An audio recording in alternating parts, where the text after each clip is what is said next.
மாசத்துல முடிக்கணும்னு சொல்லியிருக்காங்க. மழை காலம் வேற, புயல் வேற, நிறைய இல்லைங்க. எஸ்ஐஆர் அப்படிங்கிறது வந்து அடிப்படையிலே அடித்தட்டிலே இருக்கக்கூடிய மக்கள் பிஎல்ஓக்கள் மீது அக்கறையே இல்லாமல் அவர்கள் மனிதாபிமானமே இல்லாமல் நடத்தக்கூடிய ஒரு திட்டமாகத்தான் இருக்கிறது. ஏனென்றால் பல மாநிலங்களில் பிஎல்ஓக்கள் எத்தனை அளவுக்கு மன அழுத்தத்திற்கு ஆளாக்கப்பட்டிருக்கிறார்கள், உடல் பாதிக்கப்பட்டிருக்கிறார்கள் என்று பார்த்து கொண்டிருக்கிறோம்.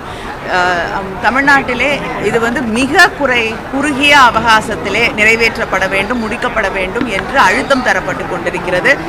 ஒவ்வொரு நாளும் ஒரு போராட்டமாகத்தான் இந்த பணிகள் நடைபெற்று கொண்டிருக்கக்கூடிய சூழலிலே மழை காலம் என்பதை கூட கணக்கில் எடுத்துக்கொள்ளாமல் எல்லா அதிகாரிகளும் மழையிலிருந்து மக்களை பாதுகாப்பதற்கு அங்கே செய்ய வேண்டிய பணிகளை விட்டுவிட்டு இந்த எஸ்ஐஆரிலே கவனம் செலுத்த வேண்டிய நிலைக்கு தள்ளப்பட்டிருக்கிறார்கள். இது வந்து மக்களை பற்றி ஒரு அக்கறையே இல்லாமல் இந்த திட்டத்தை இந்த நேரத்தில் இந்த குறுகிய காலத்திலே அவகாசமே தராமல், போதிய அவகாசமே தராமல் அவர்கள் செய்து கொண்டிருக்கிறார்கள் என்பது ஏற்றுக்கொள்ள முடியாத ஒன்று.